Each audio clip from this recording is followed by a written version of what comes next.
नमस्ते दोस्तों, study with सुंदर में स्वागत है। आज हम बात करेंगे इशिता किशोर की। इनका ये रजिस्ट्रेशन नंबर ये था, ठीक है ना। इन्होंने ये एग्ज़ाम विजन में लिखी थी, विजन में कॉपी लिखी है और ये विजन की प्रथम रैंक पे अभी आई है। तो फर्स्ट रैंक की कॉपी हम देखेंगे। फर्स्ट रैंक लाने के लिए इन्होंने क्या क्या लिखा था, इंग्लिश में कॉपी है, कैसा लिखा था हम जानेंगे, ठीक है। तो सबसे पहले आते पहला क्वेश्चन। पहला क्वेश्चन था, उदाहरणों के साथ चर्चा कीजिए कि भारत की विभिन्न क्षेत्रों की सांस्कृतिक परंपराएं क्षेत्रीय संगीत में किस प्रकार प्रतिबिंबित होती हैं, ठीक है ना। क्षेत्रीय संगीत में जो स्थानीय परंपरा, तो उनके लिए सबसे पहले इन्होंने मैपिंग बनाई। मैपिंग बनाकर यहाँ बता दिया पहाड़ी जो चित्रकला यहाँ बता दिया, ठीक है। हिंदुज़म चित्रकला जो मध्य भारत में है वो उन्होंने बताया है। और जो नृत्य आता है मणिपुर में, असम में जो होता है ना संकीर्तन शंकर देव का, वो उन्होंने बता दिया। इस साइड पे जो ट्राइबल्स नृत्य कैसे करते हैं, कर्नाटक म्यूजिक जो नीचे दिया हुआ है मुत्तुस्वामी वाले, ठीक है। तो उन्होंने सबसे इम्पोर्टेंट है मैपिंग को दिया, और मैपिंग और एग्जाम्पल को सबसे पहले इन्होंने स्पष्ट रूप से यहाँ पर कुछ भूमिका लिखी है। भूमिका लिखने के बाद फिर इन्होंने बोला है रिफ्लेक्शन किस किस में आते हैं, तो उन्हें पॉइंट वाइज बताया। जैसे पहला पॉइंट है और वहाँ पर इन्होंने यहाँ पर बहुत ही नवाचार करके ट्रायंगल बना के बता दिया। सेकंड पॉइंट है और जो पॉइंट है उनको हाईलाइट किया, ये बहुत इंपॉर्टेंट है। जैसे भक्ति मूवमेंट है, हाईलाइट करके एग्जाम्पल दिया, एग्जाम्पल देना। जैसे चौथा पॉइंट है ट्राइबल म्यूजिक है, उनका एग्जाम्पल दिया हुआ, एग्जाम्पल देना, हाईलाइट करना और एकदम साफ शुद्ध लिखना। जैसे पहाड़ी गीत है तो पहाड़ी गीतों को उन्होंने बहुत ही अच्छे से बताया और लास्ट में एक निष्कर्ष दे दिया। और समझाने ऐसा कुछ नहीं भी लाइन टू लाइन लिखो, इंपॉर्टेंट शब्द यहाँ लिख दिए अंडरलाइन करके, बहुत ही अच्छा आंसर लिखा, जबरदस्त वाला। जैसे श्रमिक वर्ग के आंदोलन के उद्भव पर प्रकाश डालते हुए भारत के स्वतंत्रता संघर्ष में उनके योगदान की विवेचना कीजिए। सबसे पहला है श्रमिक वर्ग के उद्भव और योगदान, दो चीज़ें पूछी है। तो इन्होंने सबसे पहले तो 1947 में क्या क्या हुआ था वो बता दिया प्रस्तावना में। प्रस्तावना और निष्कर्ष बहुत ज़रूरत है। सेकंड है emerging of the working class. Working class की बात की जा रही है तो क्या क्या मूवमेंट में, तो ये पहला पॉइंट ये बता दिया है, सेकंड पॉइंट ये बता दिया है, थर्ड पॉइंट बता दिया। और जब ये बताने के बाद अब पूछा उनका स्वतंत्रता क्या योगदान था, तो कंट्रीब्यूशन इन्होंने बता दिया। कंट्रीब्यूशन में एग्जाम्पल दे दिया, ये 1930 में 1920 में क्या योगदान था, एग्जाम्पल दे दिया। देखिए यहाँ 8% का योगदान दे दिया लाला लाजपत राय ने, ये शॉर्ट पॉइंट LL का मतलब लाला लाजपत राय ने 8% की 1920 में स्थापना की थी। फिर सेकंड योगदान बता दिया कि इनका यूनिटी में क्या योगदान था, कॉर्पोरेशन में क्या योगदान था, ठीक है ना। और एग्जाम्पल यहाँ दे दिया मदन लाल, ये मिल्स कोई 1918 में महात्मा गांधी जो मिल्स अहमदाबाद मिल्स थी स्ट्राइक थी उनके बारे में बता दिया। नॉन कॉर्पोरेशन मूवमेंट है तो इनमें ब्रिटेन के खिलाफ इन्होंने क्या क्या किया था वो बता दिया। और एक लिमिटेशन इनकी एक बहुत ज़रूरी है कि योगदान में एक लिमिटेशन भी होती है, तो एटक ने इतना योगदान नहीं दिया, इन्होंने लिमिटेशन बता दी। इंटरनेशनल जो डायमेंशन थे उनके बारे में इन्होंने चर्चा की और लास्ट में निष्कर्ष लिखी, इसका आंसर खत्म करते हैं। बहुत ही शानदार आंसर लिखा है इन्होंने। क्या आप इस विचार से सहमत है कि गांधीवादी राजनीति एक प्रकार से तिलक की राजनीति का ही विस्तार है, कि गांधी की राजनीति तिलक का, तो पहले बताओ हाँ हो सकता है और लास्ट में खंडन करना है कि इतना तिलक का नहीं, क्या तिलक उग्रवादी ज़्यादा थे। तो सबसे पहले उन्होंने अंडरलाइन करते हुए भूमिका लिख दी। उसके बाद बोलना कि हाँ तिलक और इनमें क्या कॉन्ट्रीब्यूशन है, तो कॉन्ट्रीब्यूशन बता दिया। सबसे पहले इन्होंने बोला एक्सेप्टिंग रिलीजन, तिलक भी धर्म पर ध्यान देता था, गांधी ने तिलक और ये एग्जाम्पल भी दे दिया। सेकंड है स्वराज, गांधी भी स्वराज का सबसे पहले तिलक ने नाम की नारा दिया था कि स्वराज मेरा जन्मसिद्ध अधिकार है, गांधी ने माना था।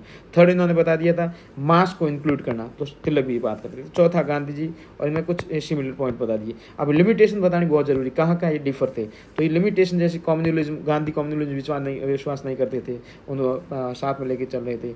और ये स्वराज विदाउट ब्रिटिश राज वो मानते थे, गांधी बोलता है इनका भी योगदान इनको साथ में ले, इसलिए गांधी को भर्ती एजेंट भी कहा जाता है ब्रिटेन। और उसके बाद इन्होंने निष्कर्ष लिख दिया। और इंडिया के जो न्यू विजन है ना इनको बहुत अच्छे से बता के उन्होंने बताने की कोशिश की। बहुत ही जबरदस्त तरीके से आंसर लिखे हुए हैं। ऐसा कहा जाता है कि मानव प्रेरित तापन के कारण विश्व के महासागर अपनी मेमोरी खो रहे हैं। टिप्पणी कीजिए, साथ ही इस परिघटना के परिणामों पर चर्चा कीजिए। तो पहला पूछा मेमोरी खो रहे इसकी टिप्पणी करनी है, और दूसरा परिणाम पूछा। तो पहले इन्होंने सबसे पहले भूमिका लिख दी, अब एक खो रहे इसके ऊपर टिप्पणी करनी, तो 3-4 पॉइंट इन्होंने टिप्पणी के रूप में लिख दिए। और उसके बाद कंक्लूजन इसके परिणाम क्या होंगे, तो 3 परिणाम, एक नेगेटिव दे दिया, 1-2 परिणाम पॉजिटिव दे देंगे, लास्ट में निष्कर्ष दे देंगे। निष्कर्ष मतलब जो पॉजिटिव परिणाम ये होना चाहिए, कदम उठाने चाहिए, लास्ट में कोई SDG दे दो, आर्टिकल 30 वाला समुद्र से रिलेटेड है, और अपना खत्म कर लो निष्कर्ष देके। मूल मृदा संसाधन क्या है, इससे संबंध लाभों और चिंताओं पर मूल्यांकन कीजिए। मृदा संसाधन क्या होने चाहिए, तो सबसे पहले भूमिका देख दो, और एक लाभ पूछा है और एक मूल्यांकन करना, चिंता पूछी है, तो सबसे पहले लाभ दी, ये है ना, इनके लाभ बता दिए, बेनिफिट यहाँ बता दिए, ठीक है ना। 4 पॉइंटों में बेनिफिट बता दो और 3 पॉइंटों में इनकी हानियाँ बता दो, 22% एरिया इन इंडिया स्ट्रेस है, ठीक है ना, हानि बता दो, और लास्ट में जाके निष्कर्ष के रूप में ऐसा बता दो। बहुत ही ज़बरदस्त है, शानदार है। ये सुझाव दिया गया कि अगले दशक में हाइब्रिड विद्युत संयंत्रों की संख्या में तीव्र वृद्धि हो सकती है हाइब्रिड में, तो ठीक बात है, हाइब्रिड होनी चाहिए। ऐसे विद्युत संयंत्रों से प्राप्त होने वाले लाभों का उल्लेख कीजिए और चुनौती। एक लाभ पूछा, एक चुनौती पूछी, 10 नंबर का क्वेश्चन है तो 2 कंडीशन पूछी जाएगी। तो सबसे पहले आपको भूमिका लिखनी है, फिर लाभ लिखना है, फिर चुनौती लिखनी, निष्कर्ष लिखना। तो इन्होंने ये बोला भूमिका लिख दी। अब एडवांटेज का पूछा है तो 3-4 एडवांटेज लिख दो, अंडरलाइन काम के और जो चीज़ें अंडरलाइन कर दीजिए। चैलेंजेस पूछा है तो 3-4 चैलेंज दे दो, ठीक है ना, और थोड़ा बहुत आगे की राख देके और निष्कर्ष दे दो, बात खत्म हुई। वैन एलन रेडिएशन बेल्ट्स क्या है, इसके निर्माण का वर्णन करते हुए चर्चा कीजिए, इसके आधार पर अधिकाधिक ध्यान क्यों नहीं दिया जा रहा। तो ये क्या है, तो सबसे पहले ये इन्होंने पहले भूमिका लिखी, फिर इन्होंने क्या है कारण बता दिया, भाई उन्होंने कारण लिख दिया कि क्यों नहीं दिया जा रहा, तो कारण लिख दिया, और उसमें क्या सुधार होना चाहिए, सुधार की चर्चा की, और लास्ट में जाके निष्कर्ष दे दिया। इतना ही था, और ज़्यादा नहीं आ रहा था। तो देखो नहीं आ रहा तो ये पेज खाली भी छोड़ सकते हो। अब शब्दों चर्चा कीजिए कि क्या भारत में वैवाहिक बलात्कार को अपराध घोषित किया जाना चाहिए। चर्चा करनी तो पक्ष विपक्ष बात करनी चाहिए। तो सबसे पहले इन्होंने क्या बोला कि हाँ इसके ऊपर एक्शन लो। सबसे पहले भूमिका लिख दी, और फिर एक्शन के लिए 4 पॉइंट इन्होंने बता दिया। फिर इनके वायलेंस के संदर्भ में 3-4 पॉइंट कॉन्सिक्वेंस बता दिए, भाई नहीं ये ज़रूरी भी है, ठीक है ना, इतना हम नहीं संभाल पाएंगे। और लास्ट में यूके है, यूनाइटेड नेशन देशों का एग्जाम्पल देते हुए निष्कर्ष को खत्म कर दिया। केयर इकोनॉमी क्या है, सबसे पूछा केयर इकोनॉमी क्या है। एक तो यही हो गया, दूसरा है उसकी चुनौतियाँ पूछी है, ठीक है ना, तीसरा भारत में से निपटने के लिए उठाए गए कदम। 3 चीज़ें पूछी जा रही है, चर्चा करनी। तो सबसे पहले इन्होंने केयर इकोनॉमी बता दी, ठीक है, उसके बाद इन्होंने चैलेंजेस बता दिए, 3-4 चैलेंजेस बता दो, ठीक है ना, स्टेप क्या उठाए ये बता दो, स्टेप बता दो अंडरलाइन करते हुए, और लास्ट में जाके अपना जो आगे की राह दे दो और निष्कर्ष लिख दो। महामारी के बाद भारत लर्निंग पॉवर्टी की चुनौती से जूझ रहा है, इसके निहितार्थों का विश्लेषण कीजिए और आगे की राह का सुझाव दीजिए। ठीक बात है, एकदम परफेक्ट है। तो इस पूछा एक चुनौती से जूझ रहा है तो थोड़ा बहुत चुनौती बता दो, इसके निहितार्थ का विश्लेषण कर दो, पॉजिटिव और नेगेटिव दोनों में कर लो, और लास्ट में सुझाव दे दो। तो ये एक भूमिका बना दी, उसके बाद रीजन लिख दिए इन्होंने, ठीक है ना। इम्प्लीमेशन क्या होगा, 1-2-3 पॉजिटिव लिख दो, और 1-2 हम आगे की राह में नेगेटिव या पॉजिटिव और बता देंगे नेगेटिव के साथ में, और लास्ट में जाके निष्कर्ष देंगे, आंसर खत्म हो जाएगा, ठीक है ना। ये 15 नंबर वाला है तो 3 पेज में आता है। दक्षिण भारत में भीति परंपरा की, इस प्रकार इन्होंने बहुत ही अच्छे से और बहुत ही ढंग से पेपर लिखने की कोशिश की है। जहाँ ज़रूरी था वहाँ मैपिंग की इन्होंने, ठीक है ना। जहाँ इन्हें करेक्टर विशेषता पूछी तो वहाँ 3-4 पॉइंट में विशेषता बताने की कोशिश की, यहाँ 7 पॉइंट में विशेषता बता दी, और लास्ट में जाके एक अपना ब्रॉड व्यू भी दे दिया आगे की राह में, और निष्कर्ष भी लिख दिया है।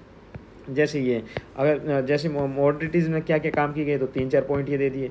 भूमिका इनकी विशेषता है, भूमिका लिखती है, और जो क्वेश्चन में डिमांड किया जाता है वो सारा बताता है, और लास्ट में निष्कर्ष।